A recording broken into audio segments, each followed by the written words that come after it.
네, 여러분 혹시 하루에 전 세계 인구들 중에서 죽는 사람이 혹시 하루에 몇 명 정도 되는지 아세요? 대략 한 15만 명 정도 된대요. 하루에요? 네, 그래서 그거를 선생님이 한번 구글에 가서 한번 쳐보세요. 그러면은 실시간으로 죽는 사람들의 사람 수와 또 태어난 사람의 수가 실시간으로 이렇게 올라와요. 봤더니 1초에 한 2명 정도 이렇게 사망자 수가 올라가는 거예요.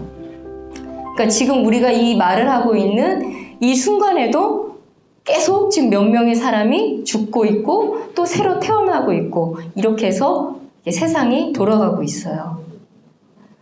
네, 여러분 오늘 보니까 제목이 죽음에 관련된 내용이 나오잖아요. 여러분 죽음 단어 들으면 어때요? 그죠? 무섭고 좀 두렵기도 하고 평상시에는 여러분 나이에는 별로 사용하지 않는 그런 단어예요. 그죠? 그만큼 사람들은 죽음에 대해서 조금은 두려워하고 또 부정적이고 잘 나누지 않으려고 해요. 왜 그럴까요? 생각을 해보니까 죽음 이후에 어떻게 되는지 가르쳐주는 사람이 없죠. 왜냐하면 죽은 사람은 말이 없잖아요. 그런데 확실한 것은 성경에서는 죽음 이후에 대해서 명확하게 말씀해 주고 계세요. 먼저는 천국과 지옥이 있다. 그죠? 그리고 예수님을 믿고 죽으면 천국에 가고 예수님을 믿지 않고 죽으면 지옥에 간다라는 사실이에요. 네, 여러분 오늘 본문의 말씀을 보니까 데살로니가 교회 성도들이 몇 가지 의문을 가지고 있었어요. 여기 뒤에 PPT 잘 보이시죠? 네. 가지고 있는 질문이 뭐였냐면 예수님 재림하시기 전에 세상을 떠난 성도들은 어떻게 되는지 또 살아서 남아있는 우리 성도들이 이미 죽은 성도들하고는 어떤 차이나 차별이 있는 것은 아닌가라는 의문점을 가지고 있었어요. 여러분도 혹시 이런 질문 생각해 본 적 있어요? 예를 들어 우리 할아버지 할머니 중에서 믿고 돌아가신 분은 어떻게 되는 건지 궁금해한 적 있으세요? 네, 궁금한 적 있으시죠? 네, 이런 의문을 가지고 있었어요. 그래서 바로 이 데살로니가 성도들이 갖고 있는 이 의문에 대해서 설명을 해주고 그리스도인들이 이 땅에 살아갈 때 어떤 마음가짐으로 살아가야 되는지 알려주기 위해서 이 말씀이 기록이 되었어요. 네, 여러분 오늘의 말씀의 제목은 기독교인들이 죽으면 어떻게 되나요? 라는 여러분 제목으로 말씀을 나누려고 합니다. 네, 오늘 말씀을 보기 전에, 본문 보기 전에 한번 우리 죽음에 대해서 그리스도인들은 어떻게 생각하고 또 믿음 생활해야 되는지 우리 한번 생각을 해봐요. 이 말씀이 기록될 당시 이 그리스 문화권에서는 죽음 이후에는 아무런 소망이 없었어요.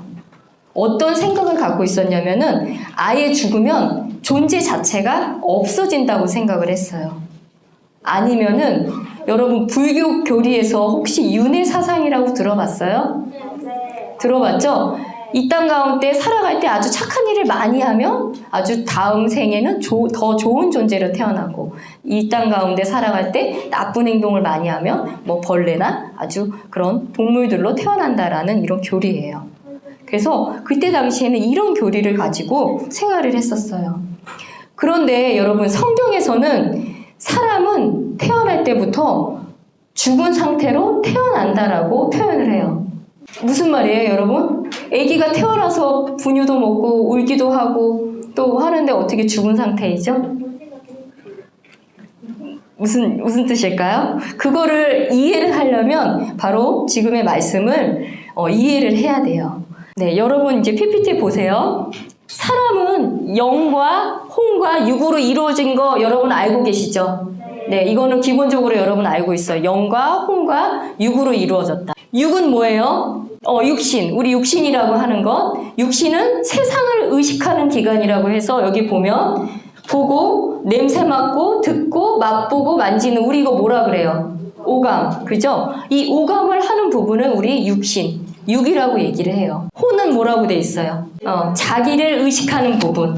보면 상상하는 것, 양심, 기억, 이성, 애정 이런 것들이에요. 우리가 보통 느끼는 부분들이죠. 네, 이걸 혼이라고 얘기해요. 영은 뭐라 그래요? 하나님을 의식하는 부분. 네, 보니까 믿음, 소망, 경외, 기도 이렇게 이런 것들이라고 하네요. 그럼 여러분 잘 생각을 해봐요. 사람이 보고 먹고 느끼고 이렇게 생명을 갖고 있다고 해도 이 영이 하나님을 의식하는 부분이 살아있지 않으면 하나님 보시기에는 성경적으로는 죽어 있다라고 표현을 하는 거예요. 그러니까 하나님을 믿지 않으면 영이 없는 것이 아니라 죽어 있는 상태라는 거예요. 한번 여러분 핸드폰을 가지고 한번 선생님이 설명을 해볼게요. 이 핸드폰을 사람이라고 한번 생각을 하고 들어보세요. 여러분 이제 새로운 핸드폰이 나왔어요. 여러분 이제 핸드폰 매장에 가서 새로운 신상 핸드폰을 사려고 어때요? 카메라도 찍어보고 어떤 기능이 있는지 이렇게 보겠죠. 그죠? 그리고 나서 이제 부모님이 핸드폰을 사준다고 하는 거예요. 그래서 친구들한테 자랑을 하려고 전화를 걸었어요. 여러분 전화 걸려고 하면 전화가 걸어져요? 아직 개통 전이에요. 그죠? 그러니까 핸드폰이 상태가 좋은지 어떤 기능이 있는지를 보기 위해서는 그죠? 개통하기 전에 가능해요? 개통하기 전에 가능하잖아요. 그죠? 근데 통화를 하려면 어떻게 해야 돼요? AGU 플러스나 우리 알고 있는 뭐 SK텔레콤 이런 데다가 개통을 해야지만 통화가 가능하잖아요. 네, 여기까지 이해가 돼요? 네, 이해되죠? 마찬가지로 하나님을 모르는 사람은 지금 영이 죽어 있다고 했어요. 그죠? 영이 죽은 상태로 하나님과는 교통은 안 돼요. 그렇지만 어때요? 알람 기능이라든가 사진 찍고 하는 이런 기본적인 생활은 가능하다라는 거예요. 이해가 되세요? 네. 네, 어떤 친구가 있어요. 하나님과 교통을 하고 싶어요. 그러면 어떻게 해야 돼요? 핸드폰이 다른 사람과 통화를 할 때 개통하는 일이 있어야 되잖아요. 마찬가지로 어떤 친구가 하나님과 교통하고 싶으면 바로 개통이 돼야 되는데 그것을 우리 다시 태어난다, 거듭났는다, 구원받는다 이렇게 얘기하는 거예요. 그러면 그 순간에 바로 그 영이 살아나서 하나님을 알 수 있고 기도할 수 있고 경외할 수 있고 감사할 수 있는 거예요. 이해가 되세요? 현성이 혹시 이해가 되세요? 핸드폰 개통하기 전에는 어때요? 알람 기능도 가능하고 카메라도 찍을 수 있지만 통화는 안 되는 것처럼 우리 인간도 영이 죽어 있는 상태에서 보고 뭐 마시고 느끼고 생활할 수는 있지만 하나님을 알 수 없다는 거예요. 영이 죽어 있기 때문에. 그러면 이 영이 하나님과 교통을 하려면 핸드폰이 개통하는 것처럼 바로 하나님을 믿는 그 순간에 구원받고 다시 태어나는 그런 일이 발생할 때 그 순간에 영이 죽어있는 상태에서 살아난다라는 뜻이에요. 그래서 아까 얘기한 것처럼 사람이 태어날 때 죽은 상태로 태어난다라는 뜻이 바로 그런 뜻이에요. 이렇게 오늘 이제 영혼 육에 대해서 배우고 오늘 이제 본문 13절을 읽어볼게요. 그러나 형제들아 잠자는 자들에 관하여 너희가 모르기를 내가 원치 아니하노니 이것은 너희가 아무 소망 없는 다른 사람들 같이 슬퍼하지 아니하게 하려 함이라. 네. 앞에 처음에 얘기한 것처럼 데살로니가 성도 중에서 지금 믿기 시작한 지 얼마 안 된 그리스도인들은 예수님 오시기 전에 믿는 성도들이 죽으면 아무런 혜택을 받지 못한다고 생각을 했던 거예요. 그래서 믿는 지체들이 죽으면 죽은 사람에 대한 깊은 슬픔과 고통을 표현한 거예요. 그래서 바울은 그들의 생각을 바로 잡아주고 두려움을 씻어주기 위해서 그리스도의 재림 또 그 영광스러운 사건이 일어날 때 살아있는 사람들과 이미 죽은 사람들에게는 어떤 일들이 있는지 바로 말씀에서 설명을 해주려고 해요. 네, 바로 오늘의 핵심 질문이에요. 앞에서도 얘기한 것처럼 예수님 재림하시기 전에 세상을 떠난 성도들은 어떻게 되는지, 살아서 남아있는 성도들과 이미 죽은 성도들은 어떤 차이가 있는지, 우리 15절을 우리 함께 같이 읽어볼게요. 우리가 주의 말씀에 의거하여 너희에게 이것을 말하노니 곧 주께서 오실 때까지 살아서 남아있는 우리가 결코 잠자는 자들보다 앞서지 못하리라. 예수님 재림하시기 전에 세상을 떠난 성도들은 어떻게 된다고 하죠? 부활을 한다고 하죠? 주께서 오실 때까지 살아서 남아있는 우리가 결코 잠자는 자들보다 앞서지 못한다. 오히려 살아있는 성도들보다 먼저 올라간대요. 그러니까 예수님이 재림하실 때 순서가 있다라는 거예요. 16절 우리 또 같이 한번 읽어볼까요? 시작. 주께서 호령과 천사장의 음성과 하나님의 나팔 소리와 함께 친히 하늘로부터 내려오시리니 그리스도 안에서 죽은 자들이 먼저 일어나고 17절도 그 뒤에 살아서 남아있는 우리가 그들과 함께 구름들 속으로 채어 올라가 공중에서 주를 만나리라. 그리하여 항상 주와 함께 있으리라. 요건 이제 그림으로 한번 참고를 해보세요. 주께서 호령과 청사장의 음성과 하나님의 나팔 소리와 함께 친히 하늘로부터 내려오신대요. 그러면 무덤 속에 있던 성도들이 올라가고, 지금 봐봐요. 농장에서 일하는 사람, 또 운전하는 사람, 각자 생활을 하다가 하나님이 나의 이름을 부를 때 죽은 자들이 먼저 일어나고 그 다음에 살아서 남아있는 성도들이 하늘로 올라가 공중에서 주님을 만나 뵌다라고 나와 있어요, 말씀에. 여러분 참고로 여기 천사의 날개가 있는데 여러분 천사 날개 없는 거 아시죠? 여자 천사 없는 거 아시죠? 아기 천사 없는 거 아시죠? 네, 그거 참고하시고요. 이렇게 바로 순서가 있다라는 거예요. 그런데 여러분, 혹시 지금 여러분들 한번 딱 감아보세요. 얼마나 걸리는 것 같아요? 1초도 안 걸리죠? 1초보다 더 0. 몇 초 걸리는 거죠? 이 모든 순서가, 이 모든 것들이 여러분 눈 깜짝할 사이에 일어난다고 해요. 그러니까 1초도 안 걸린다는 거예요. 엄청나게 아주 순식간에 일어나는 거죠. 그리고 중요한 게 또 있어요. 여러분, 이렇게 예수님이 오실 때 순간적으로 만약에 무덤에 있는 성도들 같은 경우에는 몸과 그 영과 혼이 만나서 순간적으로 새로운 몸을 입는다고 해요. 그러니까 우리가 살아있을 때 그 몸이 아니라 천국에서 살 수 있는 그 몸으로 변한다고 해요. 근데 그 모습은 어떤 모습으로 변할지는 성경에는 정확하게 기록은 안 되어 있어요. 근데 알 수 있는 건 영화롭고 아름다운 모습으로 변한다고 해요. 여러분은 어떤 모습으로 변하고 싶어요? 지금 모습이 아주 만족해요? 네. 그래서 확실한 거는 아주 아름다운, 천사와 같이 아름다운 모습으로 변한다고 하니까, 그런데도 불구하고 서로를 알아볼 수 있대요. 이래네? 의진이네? 천국에 가면 어떤 모습인데 아무튼 아름다운 모습인데 서로를 알아볼 수도 있고 느낄 수도 있다라고 하고 있어요.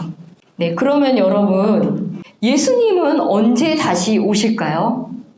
언제 다시 오실까요? 우리 그러면 베드로후서 3장 10절 우리 함께 같이 읽어봐요. 그러나 주의 날이 밤에 도둑같이 오리니 그날에 하늘들이 큰 소리와 함께 사라지고 원소들이 뜨거운 열에 녹으며 땅과 그 안의 일들도 불태워지리라. 여러분, 도둑이 올 때 나 오늘 너희 집 갈 테니까 준비하고 있어, 이렇게 하는 도둑이 있어요? 없어요? 없죠? 아무도 모르죠? 이렇게 밤에 도둑이 들어오는 것처럼 예수님도 언제 오실지 갑작스럽게 온다라는 거예요. 그런데 세상의 징조를 보면 예측할 수 있어요. 여러분, 노아의 홍수, 그 다음에 소돔과 고모라의 멸망에서 알 수 있듯이 사람이 가장 악할 때, 동성애가 창궐할 때, 하나님께서 더 이상 인간의 타락을 볼 수 없을 때라고 얘기를 해요. 여러분, 혹시 서울에서 동성애 키워 축제 하고 있는지 알아요? 네, 뉴스에서 통해서 봤죠? 네. 이런 때를 보면 정말 예수님이 오실 날이 정말 가까이 왔구나라고 생각할 수 있어요. 그래서 여러분 매일매일 깨어있지 않으면 여러분 울부짖는 사자가 먹이를 찾아 헤매는 것처럼 여러분 믿는 사람들을 넘어뜨리려고 지금 두루두루 돌아다니고 있어요. 그러니까 여러분 생활할 때 정신을 바짝 차리고 생활하지 않으면 순식간에 우리가 무너질 수 있어요. 네, 여러분 그럼 예수님이 오실 때 우리는 누가 되는 거예요? 예수님의 신부가 되는 거 알고 있죠? 네, 남자든 여자든 우리가 바로 예수님의 신부가 돼요. 여러분 결혼식을 기다리는 신부의 마음 한번 생각해봐요. 예? 기대하고 있어요. 선생님이 지금 기대하고 있어요. 네, 설레이죠? 아, 아름다운 모습으로 이렇게 그날을 해야 될 텐데. 그리고 혹시 다치기라도 하면 어때요? 깁스하고 결혼식 할 수 없잖아요. 그러니까 어떻게 해요?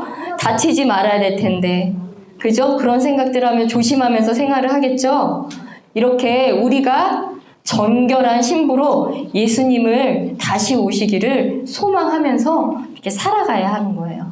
여러분 그 마음 이해하세요? 네.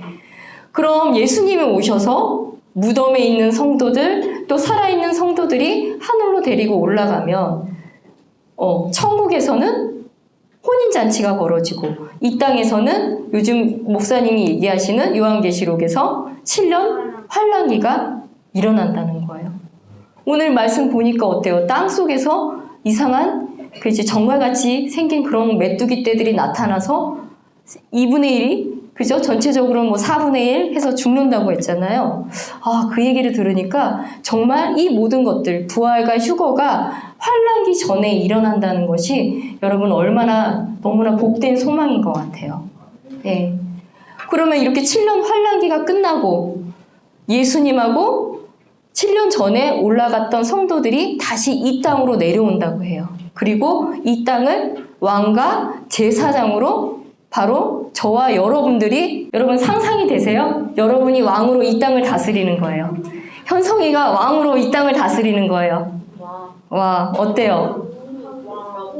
그래서 야, 이게 우리가 생각했던 것 이상으로 하나님께서는 이 믿는 자들에게 어마어마한 복을 예비하고 계시는 거예요. 우리가 왕으로 다스릴 수 있을까? 우리 지금 모습으로 봤을 때는 가능하지 않을 것 같은데 이런 생각을 하지만 그때는 우리가 할 수 있도록 하나님께서 능력을 주신. 네, 그러면 여러분 예수님 다시 오실 때까지 우리 그럼 어떻게 한번 생활을 해야 되는지 우리 한번 볼게요. 말씀은 안 찾아보고 요한계시록 22장 7절에는 보라 내가 속히 오리니 이 책의 대언의 말씀들을 지키는 자는 복이 있도다 하더라. 네, 여러분 어떤 사람이 복이 있다고요? 이 대언의 말씀을 지키는 자가 복이 있다라고 했어요. 여러분 이 땅 가운데 살아갈 때도 복 받고 싶지 않으세요? 그죠? 복 받고 싶죠? 네, 그러면은 이 말씀을 지킨다라는 거의 의미가 무엇인지 우리 열왕기상 2장 4절의 말씀을 함께 찾아봐요. 주께서 나에 관해 친히 하신 자신의 말씀을 계속해서 지키시리니 이르시기를 만일 내 자손들이 자기들의 길에 주의를 기울여 자기들의 마음을 다하고 혼을 다하여 진리 안에서 내 앞에서 걸으면 그분께서 이르시되 이스라엘 왕자의 오를 사람이 내게서 끊어지지 아니하리라 하셨느니라. 네, 먼저 자기들의 길에 주의를 기울이래요. 나에게 어떤 일들이 있을 때 이 일들이 선한 일인지 악한 일인지 늘 점검을 해야 된다는 거예요. 점검을 하고 나서 이 일이 선한 일이다 생각을 하면 어떻게 해야 된대요? 빨간색으로 마음을 다하고 혼을 다하여 진리 안에서 걸어야 된대요. 여러분 마음을 다해서 여러분 교회 오고 있어요? 혼을 다해. 아까 혼 배웠죠? 혼은 어떤 거예요? 생각하는 거 이성 부분이었죠? 어때요? 여러분 머릿속에 지금 생각하는 것들이 혼을 다해서 예수님을 사랑하고 있어요? 네. 많이 낀 거 아니에요? 막 이상한 거 많이 안 꼈죠? 네. 혼을 다해서 진리 안에서 걸어야 된대요. 여러분 힘든 일이지만 어때요? 힘들어도 옆에 있는 친구들 또 선생님들 또 부모님들이 여러분 함께 걸고 있으니까 여러분 지치지 말고 힘들어하지 말고 우리 함께 같이 걸어가요. 네. 요약하기 전에 여러분 그리스도인들에게 죽음은 어떤 의미가 있는지 우리 한번 잠깐 짚고 그 요약 정리해 볼게요. 여러분 여기 정말 아름다운 보석이 있어요. 그죠? 이 보석을 여러분들이 잘 보관해 두려고 보석함을 하나 사서 여기에다가 넣고 열쇠를 딱 잠가서 보관을 했어요. 근데 내 눈에는 지금 보이진 않죠? 그죠? 그럼 여러분 이거 보석 잃어버린 걸까요? 잃어버린 거 아니죠? 잃어버렸다라는 거는 내가 어디에 두었는지 모를 때 잃어버렸다 이렇게 얘기를 해요. 지금 예수님을 믿고 우리 뭐 할아버지나 할머니나 예수님을 믿고 돌아가신 분들은 지금 몸은 무덤에 그 혼은 지금 예수님 오른편에 앉아 계시는 거예요. 그러니까 우리는 지금 믿는 우리의 할아버지나 할머니들이 어디 있는지 알고 있죠, 여러분? 그죠? 잠시 소중한 사람과 떨어져 지내니까 슬프기는 하지만 언젠가는 우리가 다시 만날 수 있다는 소망이 있기 때문에 여러분 혹시나 우리에게 어떤 주위 분들에게 죽음이 오더라도 그렇게 아무 소망 없는 사람들처럼 슬퍼하는 것은 그리스도인들에게는 어울리지 않다라는 거예요. 네, 여러분 오늘 영과 혼과 육에 대해서 배웠죠? 그렇죠? 사람은 태어날 때 죄인으로 영이 죽어있는 상태로 태어난다라는 의미를 배웠어요. 그리고 죽음에 대해서 죽음의 그리스도인들에게는 죽음이 어떤 의미가 있는지 또 부활, 휴거, 재림에 대해서 그 순서도 알아보았어요. 그리스도인들은 죽음을 두려워할 필요가 없다. 왜냐하면 천국에서 사랑하는 사람을 다시 만날 수 있으니까요. 예수님이 다시 오실 때 어떻게 된다 그랬죠? 호령과 천사장의 음성과 하나님의 나팔 소리와 함께 그리스도 안에서 먼저 죽은 사람들이 일어나고 그리고 살아서 남아있는 자들이 올라가는 휴거의 그런 소망이 있어요. 더욱 감사한 것은 이 모든 것들이 환란기 전에 일어난다라고 말씀했어요. 여러분 오늘 배운 말씀을 생각하면서 여러분 믿는다는 것이 우리 단순히 이 땅 가운데서 그냥 위안을 얻고 위로받고 이렇게 사는 것이 아니라 이렇게 귀한 것이구나 라는 것을 다시 한번 생각을 해봐요. 그리고 이렇게 아무것도 아닌 사람 이렇게 보잘것없는 우리들에게 나중에 왕과 제사장으로 이 땅을 다스릴 수 있는 이런 어마어마한 복을 하나님께서 예비하고 계셨다라는 것을 여러분 기억하면서 서로 위로하고 또 이렇게 앞으로의 일들을 소망하면서 우리 앞으로 믿음 생활 우리 잘 해봅시다. 네.